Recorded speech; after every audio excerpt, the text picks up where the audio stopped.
Hello there. Welcome to my review of Columbo Season 13, Episode 4, Murder with Too Many Notes. First broadcast on the 12th of March 2001 on ABC. Directed by Patrick McGoohan and written by McGoohan and Jeffrey Carver. The episode begins with a woman being chased down a deserted street before we see that this is a movie being scored by composer Finlay Crawford, played by Billy Connolly. This is intercut with Gabriel McHenry conducting along to the same piece of music on the rooftop of the film studio. McHenry comes off the roof and approaches Crawford with some notes, which Crawford seems accepting of. We then cut to a screening of the film with the director, who loves Crawford's score. Finlay, my boy. Yes, Sidney. You've done it again. McHenry and Crawford then retire to Crawford's on-set bungalow, where McHenry confronts Crawford. He's been writing all of Crawford's music recently, and has had enough of not getting any credit, so is ready to leave. Crawford offers him the chance to conduct a score that he wrote, but that Crawford got sole credit and an Oscar for, and he quickly accepts. Now, we know this isn't going to have the happy ending McHenry expects, so it's no surprise to see Crawford set about his murder scheme. He checks to see how long it takes the roof elevator to reach the top of the studio building, and if the hatch doors will knock something off the roof, and all is well, for him at least. McHenry arrives at the studio with a gift from love interest Rebecca, an engraved baton, and gets dressed for the performance. Crawford arrives and proposes a toast to McHenry's success, drugging him in the process. Stupid of me. Everything's going to be just fine. He then sets up the body to fall from the roof when the elevator is sent up, around 2 minutes after he sets it off, to make it look as if McHenry fell or jumped off the roof, while giving him the perfect alibi as he conducts a concert of his music. It's a relatively complex setup, but is pretty easy to follow and is well telegraphed, so you know what's happening and why. The episode takes its time setting all of this up and is probably the better for it, as it certainly seems like the perfect murder. The only danger being that McHenry might have woken up before the lift knocks him off the building. Or he might not have been killed by the fall. But those are in-story concerns rather than ones that we have to worry about. The plan seems to go even better than Crawford expected, as 2 audience members arrive late and see McHenry's body land in front of them, making his alibi seemingly rock solid. Although the sound engineer does notice the mics picking up the sound of the elevator ascending. Richard Reel, Sergeant DeGarmo, is the first cop we see, returning from the previous episode, but Columbo is also there, checking on the body. He speaks with the witnesses who confirm all they saw was the body hitting the ground. Then he checks the roof. As McHenry didn't make a sound when he fell, Columbo reasons he was either dead or drugged when he fell.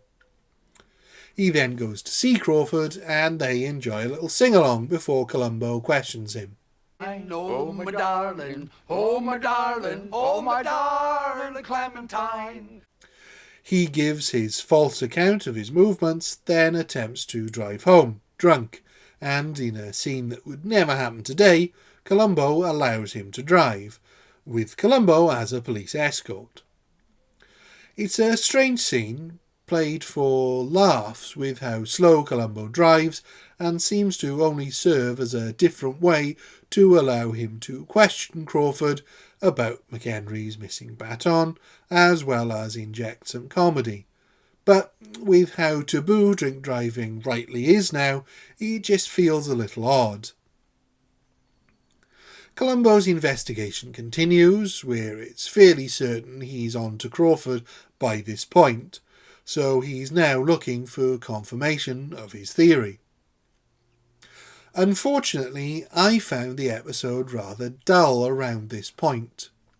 There's very little chemistry between Connolly and Falk, so their scenes together has very little of the spark we've come to expect in these Columbo meets the murderer face-offs. This isn't helped by the brilliant performance of Charles Cioffi as Sidney Ritter, the director of all the movies Crawford has scored, or rather McHenry has scored.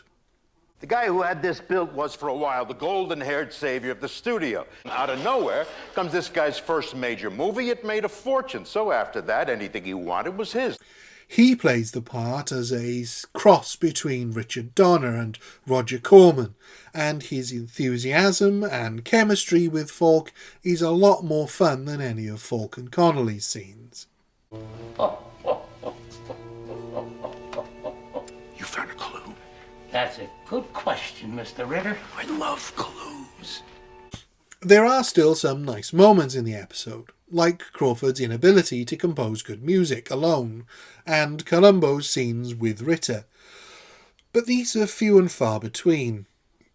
Columbo finally confronts Crawford with what really happened to McHenry and how Crawford did it. He had this with him. Well, sir, that's what made me certain that the elevator came up and it threw Mr. McHenry off. But I find myself asking if this actually means anything. Columbo can't prove Crawford stole McHenry's music, or that he killed him and put his body on the roof. All he is able to prove is that Crawford could have done it. But realistically, anyone could have done it. For me, this episode is probably the weakest traditional Columbo episode so far. It follows the usual Columbo format, but is a pretty bland retelling of previous story elements. The conductor from Etude in Black, the audio clue from The Most Crucial Game, the motive from Murder by the Book, the clothing clue from Murder in Malibu, the alibi from Etude in Black, all present here, but nothing really imaginative done with them. Crawford just exists in the story and lets Columbo investigate around him, neither making excuses for inconsistencies or doing anything to throw Columbo off the scent. It seemed like there was an opportunity to use the secret musical code between Rebecca and McHenry to prove that he wrote Crawford's music, that Columbo could have found out about, with Crawford drawing his attention to the fact that some musicians will sneak in signature music into their compositions. But instead, it's just pointed out that the musical code between Rebecca and McHenry exists. B-E-C-C-A-G-A-B-E.